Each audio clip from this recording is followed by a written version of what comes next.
Today, Jamie Keagy of the Secret Cabal Gaming Podcast joins me to ask... Who's playing what now?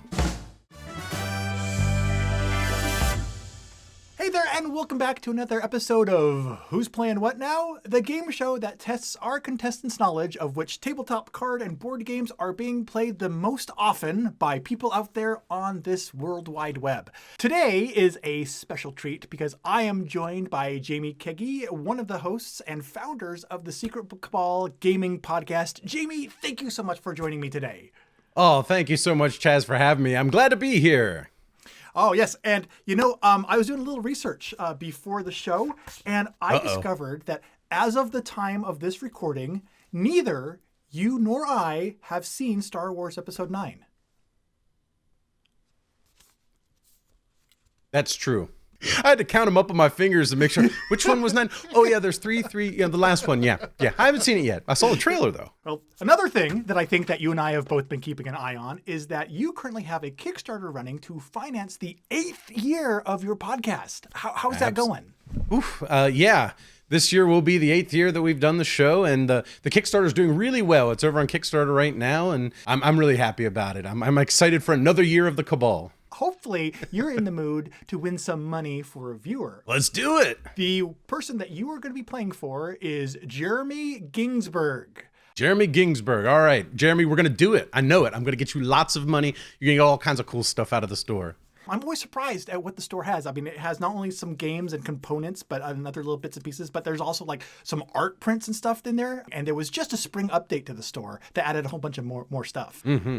In this first round, you are going to earn money for Jeremy by picking the games that you think have been played the most often. And we're looking at the number of unique users who have logged plays of each game. You will win a penny per player into our prize pool for each player. But there's a catch. There's always a catch, Chaz. Why you gotta give me a catch? The top 10 most played games are off limits. The easy ones are the ones that are off limits. Thank you. I appreciate that. Yeah. And, just to kind of refresh our memories, let's take a look right now at the top 10, starting with number 10, which is Splendor. Splendor's a great game where you're collecting poker chips and you're spending those poker chips to collect cards, which are various valuable locations that score you victory points. Great game. Great family game. It absolutely is. So is number 9 on our list, Gong Shang Clever, or That's Pretty Clever. It's a terrific roll and write game where you roll the dice and you fill out your little pad. And this pad is the most complicated pad I've ever seen in my life. Every single color of dice has a different combination of rows and columns, and really good game. Lots of strategy. I love this one. How about number 8 on our list, The Mind? Well, The Mind, that was, if I recall correctly, the best card game, the best cooperative game, and the best party game in the Golden Geek Awards. Everybody has a hand of cards, and they're trying to play those cards to the table in ascending order without talking to each other. Funnily enough, is funnily a word, Chaz? I don't even know. It is now. Interestingly enough, you somehow start to learn to read each other's minds through body language and whatnot. Fun game. I really enjoy it. All right. Let's put this to the test. Jamie, I think we've both been playing a lot of The Mind. Can you read my mind of what number 7 is? Gloomhaven. No, it's Sagrada. Okay, Sagrada's one that I actually never played before, but it looks like a beautiful dice drafting game where you're essentially building stained glass windows, and the way the dice look just kind of looks like a stained glass windows. Wonderful looking game. I really should get this one to the table. It looks great. Number 6 on the list is Scythe. Oh, Scythe. This is a new classic right here from Stonemaier Games. This one is a territory control game, a resource management game, a worker placement game. You got all kinds of hexes across the board. You're moving your giant mechs around and your little workers to collect resources, trying to control territories. Man, this game, I think people are going to be talking about this game for the next 20 years as one of the classic board games that's out there. Excellent design. Yep, would not surprise me at all. Number 5 is Quacks of Quedlinburg. This one is about a bunch of doctors who have no idea what they're doing, so they're throwing a bunch of junk into a pot and making a bunch of snake oil and selling it to people. Now, funnily enough, number 4 is Gloomhaven. Funnily, Chaz, that is not a word. Everybody knows what Gloomhaven is. Gloomhaven is the big, giant adventure game with dungeon tiles, going through, fighting monsters, moving around the board, putting stickers on the board. Giant legacy game with 90 plus different adventures in the box itself. This game, man, this one is a hot fire right here, Chaz. Oh yeah.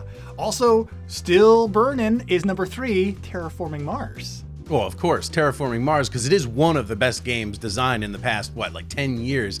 You're going to Mars, you're terraforming the land, you're managing the atmosphere and the water, and you're building all of this stuff up while playing these different cards throughout the game.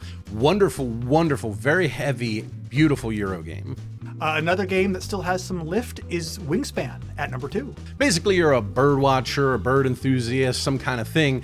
You're playing birds into your tableau, trying to build a little engine that'll score you points. You got eggs flying out all over the place. You got, trying grubs and rats and fish that you're throwing at these birds, and they're eating them up and performing their powers.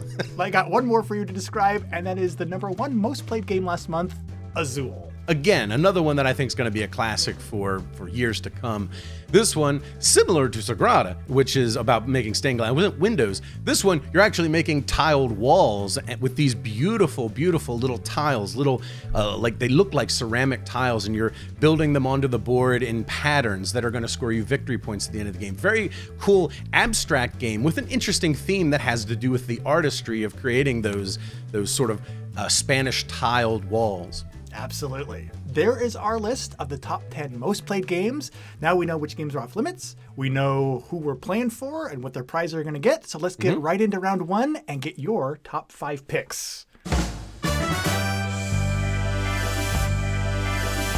So the number 1 that I've picked, Chaz, I know it's going to be highly rated. I absolutely know it because it's hot fire. Everybody's going wild about this game, and it is called Architects of the West Kingdom. Tell me how many pennies Jeremy's going to get for that one. It's going to be 2,000 at least. Well, it's not going to be quite 2,000, but it's going to be a lot. In fact, it's going to be the most that could be because Architects of the West Kingdom is the 11th most played game on the list with 1,728 people logging plays of it, starting us off at $17.28. So, who's the master at this game, Chaz? Come on. Out of the gate. What's great about this is you can only go down from here. So, it's funny you say that because that was my next joke. Now you're reading my mind. Great.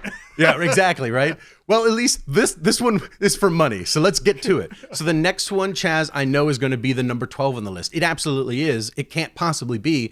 It is Root. Tell me, it's number 12. Are you kidding me?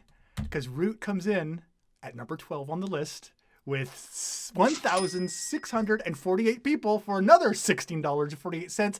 We are having a perfect game so far. The pool is already up to $33.76. I am so smart. SMRT.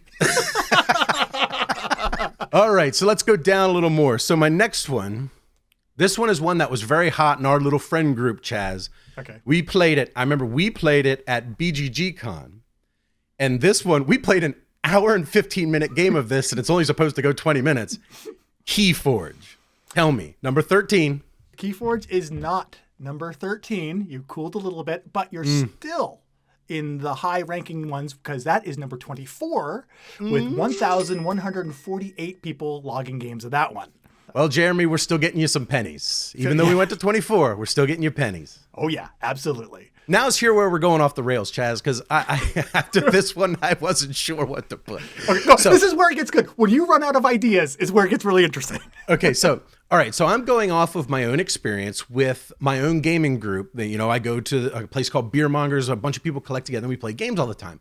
The game that is played the most there over the past year, and still to this day, so I'm just going off of this game has been played a ton, it is Great Western Trail. Tell me where that one shows up. Chaz is probably scrolling with his mouse wheel 10, 12 times down the list, and Jeremy's going to get like 20 pennies. I am buying time while I find it. Actually, it ranks even higher than Keyforge at number 19 with 1,375 people logging plays. How am I doing this, Chaz? How am I doing this? Yeah, I don't know. You must be reading my mind. This is fantastic. So going into your 5th and final pick for this round, you're just a hair shy of $60. Let's see what you can do with your last pick. Okay, so this one, I decided to go with a classic. A classic that just stands the test of time. People are continually playing these old classic games. I'm going to ask you right now, is number 13 Pandemic? Oh, no. Number 13 is not Pandemic.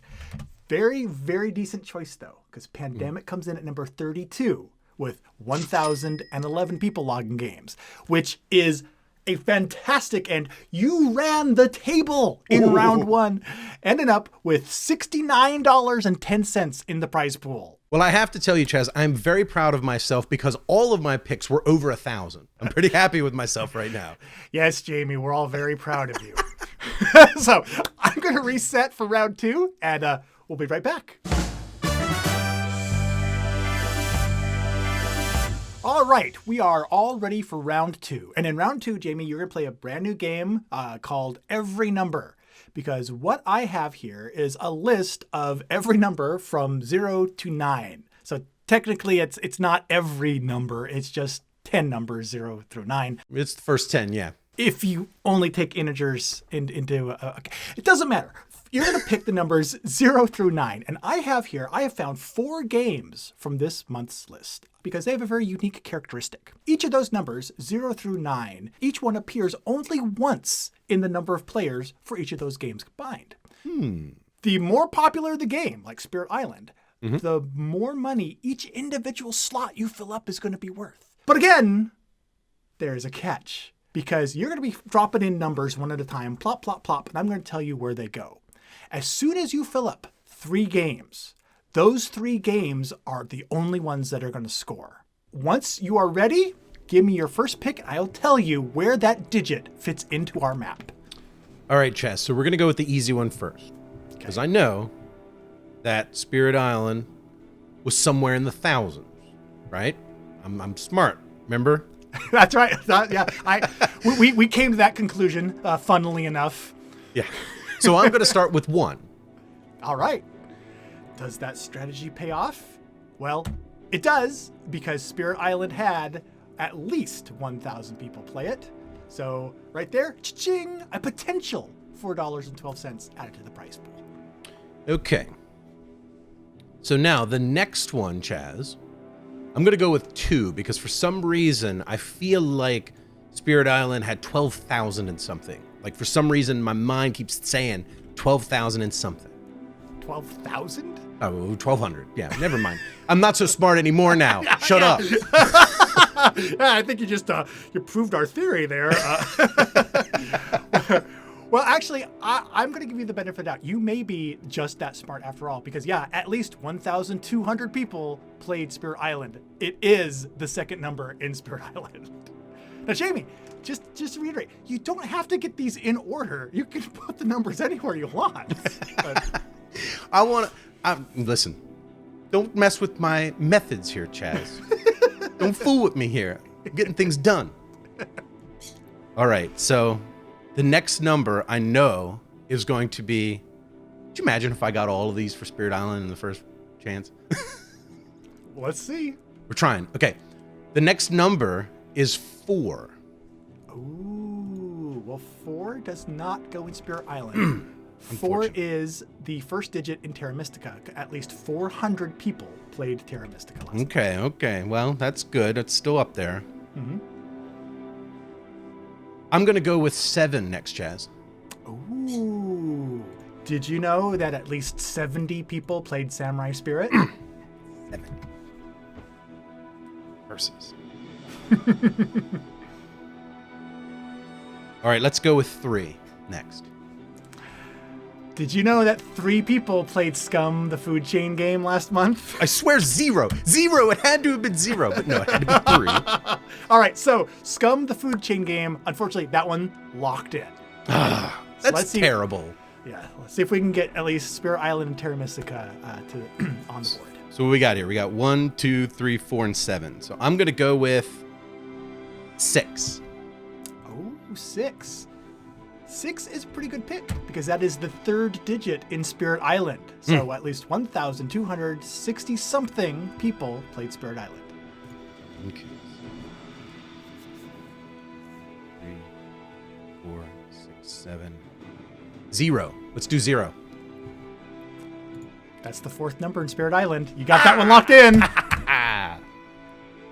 So all 4 digits of Spirit Island are locked in. So now you are adding at least $17.51 to the prize pool. Let's find out if it's going to be Terra Mystica or Samurai Spirit that finishes us off.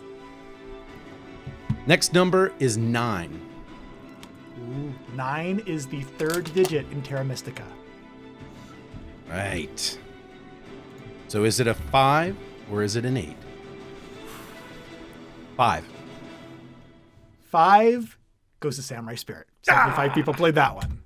So that takes Terra Mystica off the board, unfortunately, leaving us Spirit Island, Samurai Spirit, and Scum the Food Chain game scoring. However, that is an extra $19.50 that you added to the prize pool for a grand total for this episode of $88.67 that you won for Jeremy Ginsburg. Congratulations, Jeremy. I bet you're so happy that you had me as your player because, as we have figured out already, SMRT, baby. Before I forget, Jeremy would probably like to know how to claim his winnings. Jeremy, to claim your prize, in this video's description down below, you will find in the description a note from me telling you how to contact me to get connected to get you your gift certificate to the BoardGameGeek store. And for everyone else that is watching, they can leave a comment in this video with using the hashtag who's playing what now, and they can comment on anything they want. Jamie, what's something that someone could comment on this video using that hashtag to enter the contest with? That I am an extremely intelligent person when it comes to all these facts and figures. They could also say it'd be cool if you shut up about that, which would probably be what everybody says. Jamie, just once again, where can people find you on this World Wide Web? Well, you can always go to thesecretcabal.com. You'll find all of our audio podcasts there and links to all of our good stuff. You can also find us on YouTube at youtube.com/thesecretcabal. We do weekly podcasts about role-playing games and board games and videos about board games. So check us out if you're interested. Thank you so much for joining me, and thank you for doing such an awesome job for Jeremy. Until next time, I've been Chaz, and let's go play some games. My special not in studio, via internet guest, host, darn it! Oh, I was doing so good. Number 5 is Quacks of Quedlinburg. Another game that I never played, and I can only imagine it's about a bunch of ducks running around Quedlinburg.